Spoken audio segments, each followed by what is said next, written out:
Jorge Liotti, nuestro colega del diario La Nación, jefe de la sección política del diario. Jorge, ¿cómo estás? Buen día.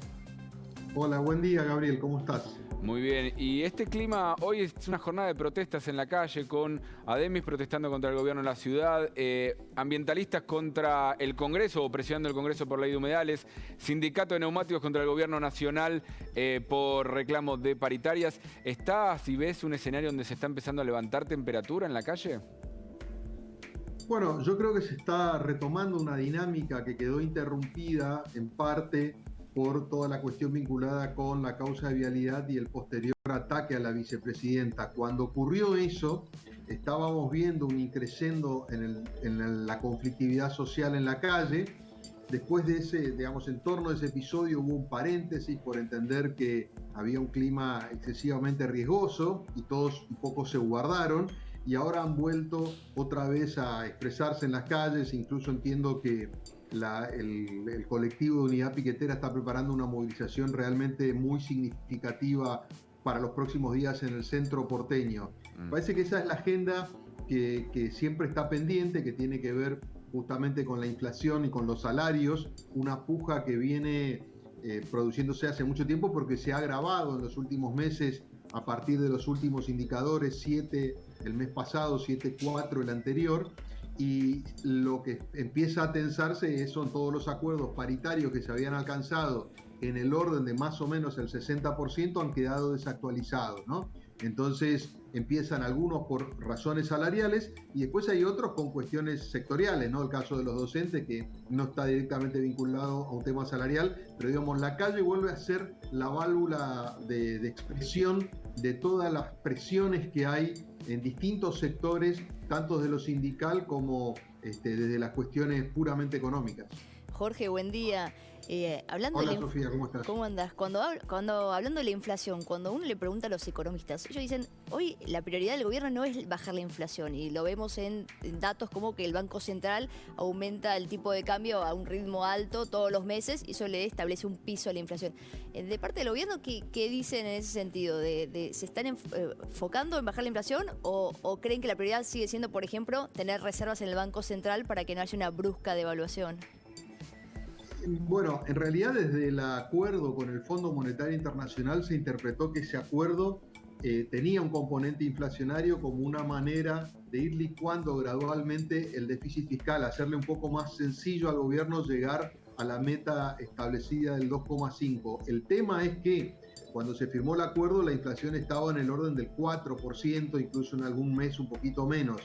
La gran señal de advertencia es cuando supera el 6%, incluso superó el 7%, porque ahí estás en una escala muy corrosiva donde empezás a perder valores de referencia. Entonces, está claro que llamémosle lo más parecido a un programa económico es lo que tiene el gobierno con el Fondo Monetario, pero no es sustentable con una inflación del 7 o el 7,4%, al punto tal de que, si te fijas, Sofía, nunca el Fondo Monetario había señalado directamente el tema de la inflación como un problema concreto. Siempre hablaba del tema reserva, el tema déficit y demás.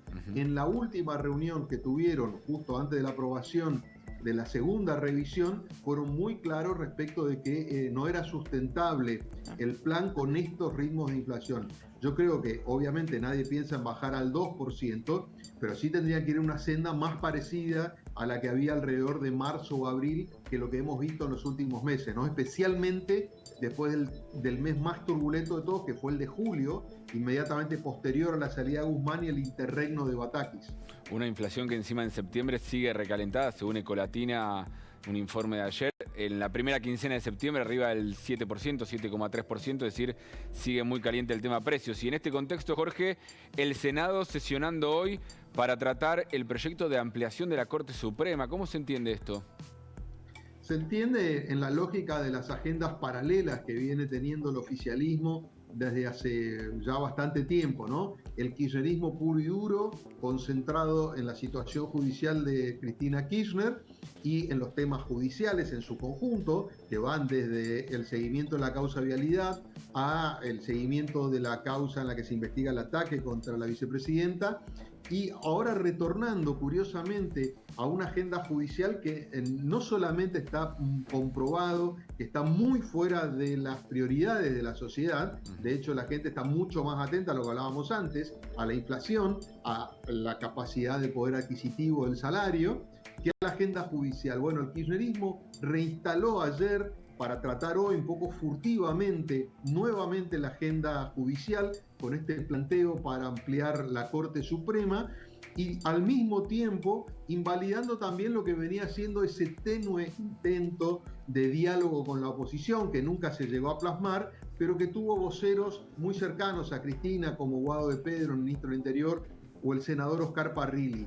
Es muy difícil pensar ahora que la oposición, si tenía alguna expectativa de poder acercarse en algún tipo de diálogo, después de haber impulsado unilateralmente ayer este proyecto para tratarlo hoy en el Senado, se siente a una mesa a conversar. Está claro que la oposición no quiere esta iniciativa, entiende que no es momento de discutir la composición de la Corte Suprema y que en todo caso sabemos que este proyecto puede ser aprobado en el Senado, pero no en la Cámara de Diputados, donde no tiene números. En realidad es un mecanismo de presión del kirchnerismo para volver a fijar la mirada y la lupa sobre lo que entiende que es el máximo órgano judicial responsable supuestamente de la situación judicial de Cristina. De hecho, ayer Juntos por el Cambio, la Mesa Nacional, saca un comunicado planteando justo esto mismo, de que no hay manera de construir consensos si la prioridad de la agenda del gobierno tiene que ver con la Corte Suprema y su ampliación y no con resolver los problemas de la inflación, la pobreza, la inseguridad, diferentes temas de agenda que hoy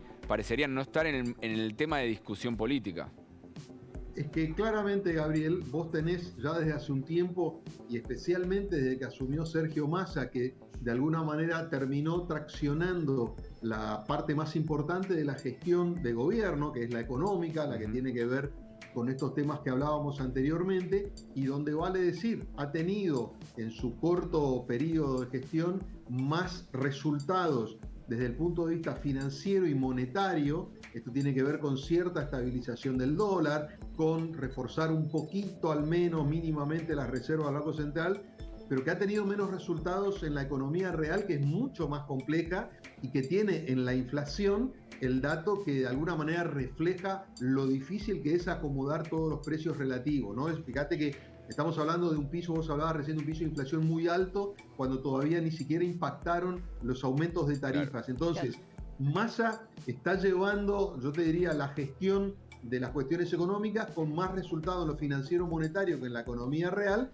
Y después Cristina está enfocada, además de avalar lo que hace Massa implícitamente, está enfocada en su situación judicial que tiene la causa vialidad. Mañana ella va a exponer, como parte del alegato en esa causa, con lo cual va a volver a concentrar su atención ahí.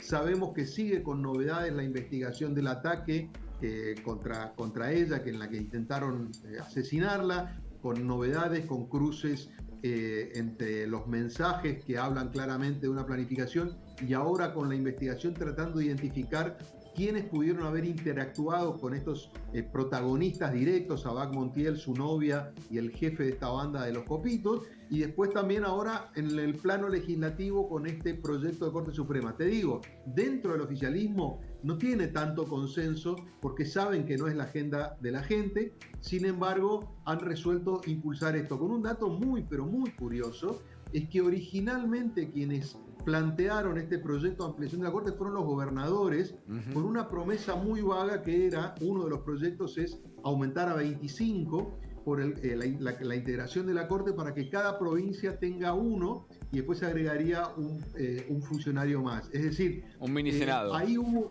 ¿Cómo? Un mini senado, digamos. Exactamente. ¿Por qué te digo que es curioso? Porque los gobernadores en general nunca se metieron en las cuestiones judiciales a nivel federal, pero ahí fueron arrastrados por dos o tres de los gobernadores más kirchneristas, puntualmente Kicillof, Capitanich, impulsaron este proyecto y el resto de los gobernadores, con tal de acompañar para después promover otras iniciativas que tienen más interés ellos, que tienen que ver con las cuestiones económicas, terminaron avalando. Bueno, hoy puede tener media sanción en el Senado, insisto, es una demostración de fuerza, difícilmente después pueda cruzar el ancho valle de la Cámara de Diputados, ¿no?